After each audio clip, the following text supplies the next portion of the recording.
All right, today we're going to dive into something pretty fascinating, the psychology of those people who just seem to navigate all of life's frustrations without ever really complaining. Let's get into it and see what we can learn from how their minds work.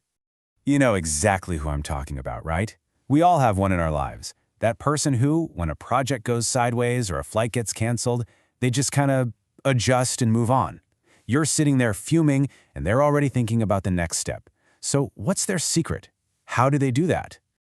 And this is the really important part. It's not that they don't see the problems or feel the stress. Oh, they absolutely do. The difference is they're running on a completely different internal operating system. They have a whole other framework for dealing with challenges. So, the first piece of this puzzle is a really foundational concept in psychology. It's called the locus of control. Honestly, the best way to think about it is like an internal compass that points to who or what you believe is really in charge of your life. So someone with a strong internal locus of control, that's our non-complainer, fundamentally believes that their own actions and their own choices are what shape their life. When things happen, good or bad, their first instinct is to look inward, not outward, to figure out why. Let's make this super practical. Say a big project fails. Instead of immediately blaming their team or the circumstances, the person with that internal focus instinctively asks themselves, okay, where was my part in this? Did I make the right choices? Was my timing off? Could I put in more effort? Or is there a skill I need to work on? See? They're always looking for the lever that they can pull. Yeah, and this slide just lays it out perfectly, doesn't it? The internal focus is all about owning your part, my choices, my effort, my skills. The external focus points the finger at the boss, the traffic, bad luck, you name it. And look, blaming that stuff might feel good for a second, but it leaves you totally powerless. If the problem is always out there, you can never, ever fix it. Okay, so let's shift gears to the next crucial trait, because it's not just about what these people think, it's about how they feel, and more importantly, how they manage those feelings. We're talking about emotional regulation, which you can think of as the mind's shock absorbers. And this is so critical. These people are not robots. They get angry, they get frustrated, they feel stressed just like the rest of us. The huge difference is they don't treat those feelings like a hot potato they have to immediately toss to someone else by complaining.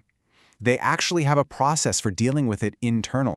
And this is basically what that process looks like. First, they just pause. They create a little bit of space between what happened and how they react. Second, they name the feeling. Okay, this is frustration, or this is disappointment. Just naming it gives you some control. And third, they consciously choose a response, one that's actually going to help them, not just one that vents the feeling. Now, this quote from the source material, wow, it really gets to the heart of it. It connects their emotional skills to something way deeper, and that's their fundamental sense of self. Let's break down what that means. So if your sense of self-worth is stable, if it comes from inside you, then you don't need to go looking for it from other people. A lot of complaining is really, deep down, a bid for sympathy. It's a way to get someone to say, oh wow, that's so unfair, you're right. People with a steady self-identity just don't need that external validation to feel okay. Okay, so if they're not complaining, what are they doing instead? This brings us to the really practical part. How does all this internal psychology actually show up in the real world? How does it translate to action? Well, they tend to speak with their actions. So instead of whining, I have too much work, they go to their manager and directly ask for help prioritizing tasks. Instead of complaining that a friend is always late, they'll set a clear limit, like, hey, I can only wait 10 minutes. They don't just broadcast the problem, they actively move to solve it by asking, setting a boundary, or just trying a different strategy. And now we've reached a really critical point. We have to draw a line here, because there's a huge difference between healthy self-management and unhealthy self-suppression. And it's something we all need to think about.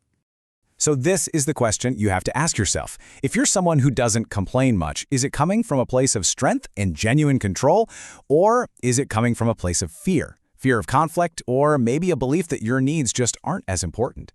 And here's the litmus test. The healthy version, true self-control, is not about suffering in silence. Not at all. It's about choosing a more effective way to communicate. Giving someone clear, direct, and constructive feedback is not complaining. That is active problem solving. It's a vital part of this whole mind. So, we'll leave you with this final thought to chew on. The next time you choose to stay quiet about something that's bothering you, ask yourself, what is my silence really saying? Is it saying, I've got this, I'm handling it? Or is it saying something else? Knowing the difference for yourself, well, that's the real key.